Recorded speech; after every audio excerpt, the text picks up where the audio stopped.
This is VOA Africa.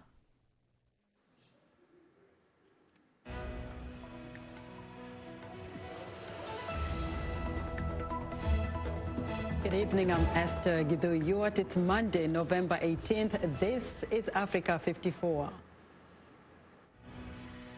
On Capitol Hill, U.S. House Democrats plan a major week of impeachment inquiry hearings into President Donald Trump. Taking a look at Uganda's politics with opposition politician and pop star Bobi Wine, Uganda's ambassador to the United States will also join us in studio to talk about the future of the East African nation. And the Ghanaian Football Club works to keep the beautiful game alive.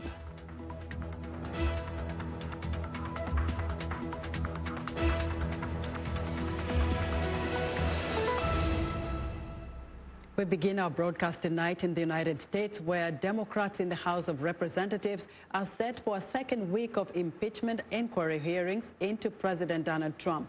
VOA congressional correspondent Catherine Gibson reviews the most recent testimony and previews this week's hearings on allegations that Trump abused the power of his office. The first week of public impeachment inquiry hearings into President Donald Trump finished. Do you swear or affirm that the testimony you're about to give is the truth? Ahead, an even busier schedule of witnesses in the second week. 3 days of upcoming testimony from 8 diplomatic and national security officials who will say that U.S. foreign policy in Ukraine was subverted for the president's political interests, directed by his personal lawyer. Rudy Giuliani has made no secret of his desire to get Ukraine to open investigations into the Bidens, as well as a conspiracy theory of Ukrainian interference in the 2016 election. Democrats allege the president fired the U.S. ambassador to Ukraine to remove an obstacle to his plans. Our Ukraine policy has been thrown into disarray, and shady interests the world over have learned how little it takes to remove an American ambassador who does not give them what they want.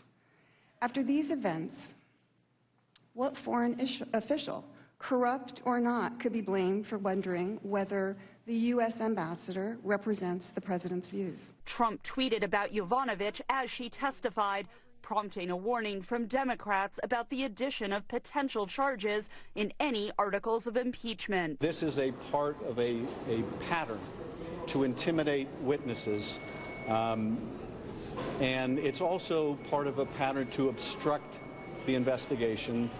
It was also a part, frankly, of the pattern to obstruct justice. But the president defended the move. I have the right to speak. I have freedom of speech, just as other people do. But they've taken away the Republicans' rights. And as Republican allies argued, the first week of testimony provided no hard evidence of wrongdoing. Second hearing, third witness who has no firsthand knowledge of the subject that is supposed to be the focus of this entire inquiry. Third witness who never talked to the president. Third witness who wasn't even, as I said, in Ukraine when the relevant, during the relevant time frame. Upcoming witnesses will provide firsthand knowledge of Trump's phone call with Ukrainian President Volodymyr Zelensky at the center of the impeachment inquiry, including former U.S. Ambassador to the European Union Gordon Sondland, who has already reversed his testimony to confirm Trump did condition aid to Ukraine on help investigating political rival Joe Biden and his son Hunter. The devastating testimony corroborated evidence of bribery uncovered in the inquiry, and that the president abused power and violated his oath by threatening to withhold military aid and a White House meeting in exchange for an investigation into his political rival. Bribery could be one of several charges in articles of impeachment the Democratic-controlled U.S. House could vote on as early as December, triggering a trial of President Trump in the Republican-majority U.S. Senate. Catherine Gibson, VOA News, Capitol Hill. Ugandan musician and legislator Robert Kyagulanyi, also known as Bobi Wine, has been named as one of Time magazine's 100 young rising stars who are impacting the future of politics, business and science in the world. Wine, who has expressed his intention to run in Uganda's 2021 presidential election, uses music as a centerpiece for his politics and activism. He alleges to VOA's Jackson Bunganyi that President Yoweri Museveni's government is increasing pressure on his grassroots people power movement by using the country's security apparatus to go after members of the organization. Since that incident in Arua, where you ended up in jail and tortured, I believe, there had been such a reaction from the international community about your story, but also in general how Ugandan police treats protesters. Have you seen any changes since then? Well, the only change has been the heightening of the oppression. As a person, of course, it in a way guaranteed my staying alive, apart from the brutalization and constant physical and psychological torture. The regime has, in a way, backed off my life, and that explains why I'm still alive. However, so many people that are not lucky enough to have international and national media attention on them have suffered so much. Some have been abducted and they show up dead or totally tortured. Recently, a fellow musician who goes by the name Bobi Wine was abducted by who we suspect to be security agencies. He went missing for a few days only to show up with his eye plugged out, and he was left there for dead. And he indeed succumbed to his torture wounds and he passed away. Many border riders have been run over by police deliberately. When I was coming from court, and even when a fellow artist was coming back to the country. And the most recent has been the abduction of one lady called Zulaika Narukenge, and she showed up narrating despicable things that were done to her and the attack on her dignity as a woman. These are all members of People Power? These are all members of the People Power movement. So there has been a very deliberate attack on the people that targeting the other individuals that are not very well known. Sure, exactly. So I mean, this is what, a year and a half out before the next election in 2021, which you're going to stand. Do you think this gets worse as it gets closer to election time? Sure. We know that it's going to get worse. President Museveni is known to use violence, and indeed we project that it's going to unleash a lot of violence on the people of Uganda. And that explains why we constantly beseech the international community, the international media, and all friends of Uganda and all friends of humanity to kindly put their focus on the people of Uganda, because we know that injustice flourishes in the darkness. So the more we have the focus of the world on Uganda and the goings on in Uganda, that alone might, in a way, help to limit the oppressions. But also, it has been our request all along to the international community, the organizations that work with Uganda, the governments that work with Uganda, to hold the administration in Uganda accountable and make the observation of the rule of law and human rights a precondition for cooperation. That was Ugandan artist and legislator Bobi Wine in Tuesday's part 2 of his interview. Bobi Wine, who is on a North American tour, talks about the role of the Ugandan diaspora in his country's political future. Now, for more on Uganda's political atmosphere, I'm joined in the studio by His Excellency Mal Sebuja Katende, the Ugandan ambassador to the United States. Ambassador Katende, welcome to Africa 54. Thank you very much. And respect and greetings to the viewers. Right. Now, Ambassador, your reaction to Bobi Wine when he says that the Ugandan government has increased pressure on his people power movement and continues to torture the opposition? First of all, let me thank you for hosting me here. Secondly, to inform you and the viewers that Uganda is a peaceful and stable country. It is not the Uganda Honorable Kyagulanyi is portraying. We have been growing at over 6% in our economy. We have businesses from the U.S. Recently, there is Aglis, a U.S. company in Uganda, the largest producers of grain and exporters. We have tourists going up. So that's not the Uganda Kyagulanyi is talking about. Now, about the pressure, I think he's confusing things. The problem with those of Honorable Kyagulanyi and the other opposition is to confuse democracy with violence. Uganda is committed to a free and fair democratic system.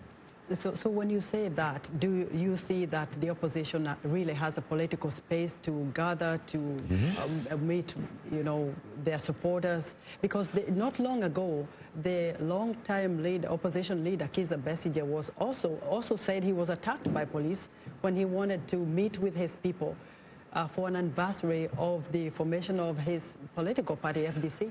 The issue here is for the politicians in Uganda, especially those from the opposition, to hide behind demonstrations, to hide behind the notions of freedom, to cause insurrection. That is the problem. They don't want to abide by the law. They want to act beyond the law so that they get sympathy. So are you telling me that the Uganda government provides space for political dissent, for opposition? Exactly. Kyagulanyi is one of the successful persons economically, and many others like him. Politically, he has been able to go to parliament. Socially, he came from a ghetto. He's now in parliament, meaning that the country has space for anybody who works very hard to excel. But the law is the law. Whatever they want to do, if it is politics, if it is business, it has to be done within the law. And they want to flout the law. That is the problem. All right, Ambassador, let's move on to regional issues where Uganda hosted President Salva Kiir and his political rival, Riek Machar, as they requested to extend, the formation of a new government for 100 days. Does Uganda believe that the two leaders will be able to form a united government in about 100 days? Just before that, he talked about elections. Yeah. Now, elections in Uganda are no-brainer. It is something known. People know they will go for elections. People will contest. Anybody, even Kyagulanyi, can contest. No problem. Now, regarding the role we are playing, it's very critical because we have got programs with the U.S. We have programs on fighting terrorism. That's why we are in Somalia, and we are working very well with the government of U.S. In the region, we are playing a very big role. People may just look at it as something very far, but it's very big to keep the region peaceful. South Sudan has been a problem, and my president has been playing a very positive role to bring together those parties. And the current program is that these people will come together again and they push the country forward. So you're very hopeful. We'll be watching for both the next year, the 2021 politics, and what's going to happen in the region. Thank you very much, Mr. Ambassador, for coming on Africa 54. Thank you very much, and thank you to all the viewers. And I want to assure them that Uganda is the place to go. All right, Ambassador Mal Sebuja Katende is Ugandan ambassador to the United States. You're watching Africa 54. We'll be right back. I am Sheikh Asali, host and senior editor of VOA's international call-in talk show, Straight Talk Africa. Today we'll examine the tobacco industry. We pretty much touch on anything that you can think of. Politics, health issues, human rights issues, you name it, we talk about it. The issues that we discuss are pertinent to most people on the African continent. a very, very rare and unique opportunity to interact with their leaders. The lyrics could be French, English, Portuguese, Bantu, Arabic. It is the beat. The African beat that counts. The beat does all the translations. It cuts across all languages and gives us the understanding that this is the African beat. It is so distinct and adhesive. It binds us together. African beat on the Voice of America. For more information, visit our website at www.voanews.com/AfricanBeat.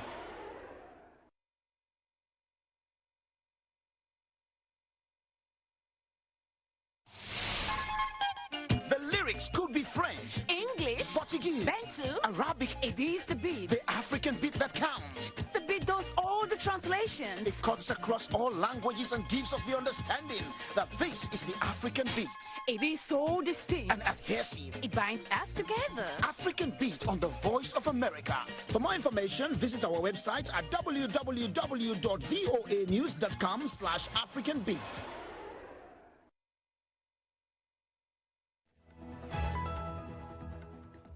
I'm Clara Frank, and here's what's trending. It's an unusual place for dinner, but after a glass of champagne, the adventure begins. Visitors to the Slovenian Mining Museum in the town of Velenje are taken deep below the surface into a setting of old shafts and coal digging equipment. Now a pop-up restaurant appears occasionally in the tunnels, a joint venture between another restaurant and the mining museum, where they can arrange meals for guests on demand. The restaurant serves 4-course meals with a selection of dishes based on food once enjoyed by miners. Next up, facing a huge deluge of food orders from third-party delivery platforms, including Uber Eats and Grubhub, some restaurant chains in the U.S. are launching locations without dining rooms. Digital orders are a major growth area for many fast food and fast and so-called dark, virtual, or ghost kitchens that crank out meals without giving patrons the option to dine on site. In January, Uber co-founder Travis Kalanick's Cloud Kitchens got a $400 million investment from Saudi Arabia's sovereign wealth fund. Cloud Kitchens build shared kitchens for delivery-only restaurants to rent. And finally, math teachers are being taken out of the equation at this school in England. A new artificial intelligence platform is helping children learn the subject and can even correct errors before a calculation is finished. With teachers hosting around 30 students per classroom, they're pressed for time. This AI teacher gives instant feedback and lets the physical teacher know what subjects students are finding tough. The system covers the full British math curriculum for children ages 11 to 16. And that's what's trending today. Seaweed farmers in Tanzania's semi-autonomous region of Zanzibar say erratic weather is taking a toll on the industry, which is its second highest income source next to tourism. Serena Chondri reports. Miriam Kuuleza and her group of 20 seaweed farming women have been wading into the turquoise waters of Zanzibar for years, planting and harvesting the lucrative crop which is exported to make everything from soap to lotions to medicine. But in recent years, crop yields have been on the decline. Plants have been dying mysteriously. Kuuleza believes warmer seas and unpredictable tide patterns are affecting crops. We used to farm in a very large area way over there. When the seaweed yields decreased, we then decided to move. So whenever the crop is spoilt on the other side, we move back here. We keep moving because we're not sure what the cause may be. It could be that the shores are not fertile anymore, but there is the fact that there is a change in climate because it is either too cold or too hot. The conditions need to be balanced for the seaweed to have good yields. To cope with the declining profits, women in the area have banded together to form the Kazi Zippo group. Led by Kuuleza, they now sell the seaweed they grow as a collective. A kilo of the plant can fetch around 35 US cents. But seaweed traders like Haji Saidi say that still hasn't solved the issue of a drop in productivity.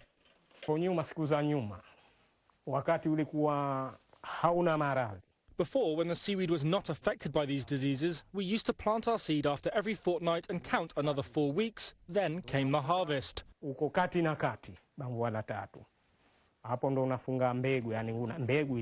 Now, with climate change, it takes twice the amount of time.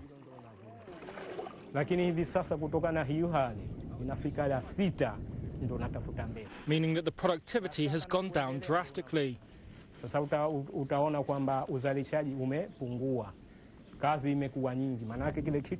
now takes twice the amount of time and effort for very low yields.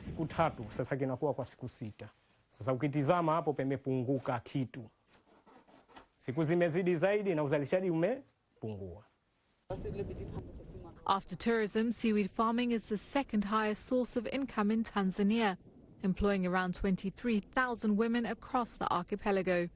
But if crop yields continue to fall, seaweed farmers fear a future with little alternatives. That was Serena Chondri of Reuters reporting.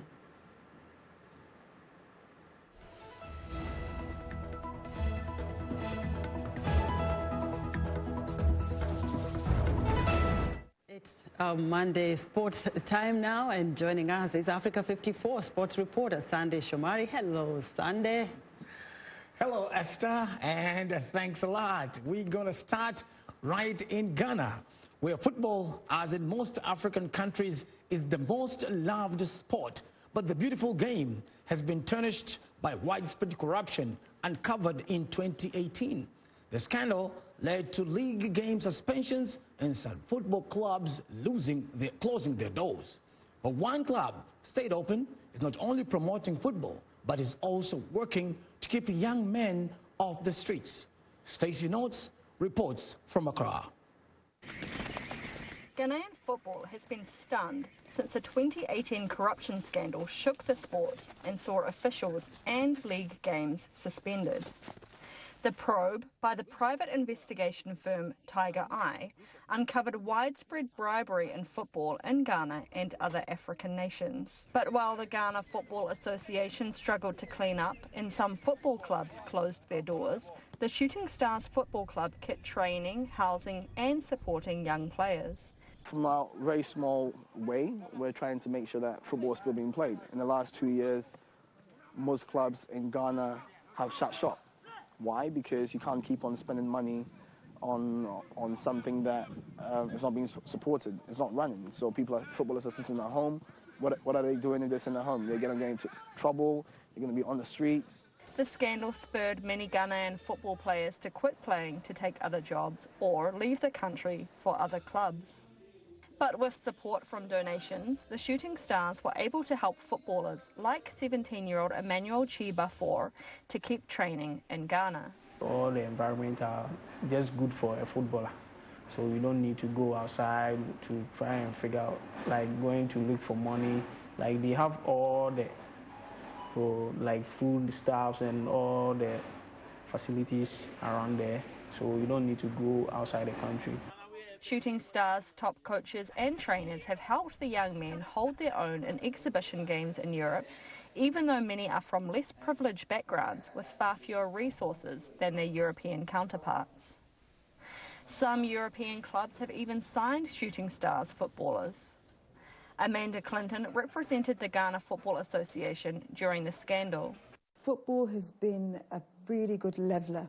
You know, globally, it's like the gladiators of our time. It's been a very good leveller for disadvantaged people where it makes a difference. While Ghana football recovers from scandal to get back in the game, Shooting Stars co-founder Answer says young players need more support. His ultimate aim will be to see a handful of his players in the international spotlight and better support for players who stay in Ghana. Stacey Knott for VOA News, Accra. Thanks, Stacey. Hopefully the Black Stars will shine again. And soccer giants Argentina and Uruguay are set to clash in a friendly match in Tel Aviv Washington today in a match that will pit Argentinian soccer star Lionel Messi against his Barcelona teammate Luis Suarez in what should be a very exciting match. Uruguay trained on Sunday ahead of the showdown, and coach Tabarez says the team never considered pulling out of the friendly, but he admitted they were concerned after seeing reports of hostilities between Israel and the Palestinian militant group Islamic Jihad in the Gaza Strip this week. The match was in doubt before the Islamic Jihad in Israel declared a halt to fighting across Gaza on Thursday. After arriving in Tel Aviv following a 1-0 friendly win over Brazil in Saudi Arabia on Friday, Argentina's coach Lionel Scaloni said he was not going to change the lineup too much, but said he would like to try get some other players. Playing time before the World Cup qualifiers get underway in March. And in tennis, Stefanos Tsitsipas capped an incredible year as he battled back to beat Austrian Dominic Thiem 6-7, 6-2 and 7-6 to win ATP Finals title at the Oxygen Arena on Sunday. The 20-year-old Greek beat Thiem on Sunday to become the youngest winner of the season finale since 2001, with six-time Grand Slam champion Boris Becker declaring a superstar is born. Tsitsipas says he is really close to winning a first Grand Slam after claiming the biggest title of his career at the ATP Finals. He made his first Slam semi-final this year and is now world number 6. Tsitsipas reached the Australian Open last fall in January to launch his breakthrough year. Beat Thiem in a tense final set tiebreak. He becomes the youngest winner of the tournament since Leighton Hewitt won it at age 20 in 2001. And that wraps our sports stories for today. Esther, back to you. Tell me a little bit about this Greek champion. As you heard, Esther, at age 21, he comes in and becomes the champion at ATP in Oxygen Arena in London. This is a big deal, Esther, because at that age, somebody else was back in 2001, 20 years old. But now, everybody in tennis is saying this is the greatest thing in tennis to come. 20 years They are old. watching, 20 years old, my friend. And he was 1 year. All right, Sunday, thank you. All right, be sure to join Sunday Shomari next Monday for another exciting sports report right here on Africa 54. And that's our show for today. Be sure to watch Africa 54 on our website at voaafrica.com. From all of us here in Washington, have a good evening.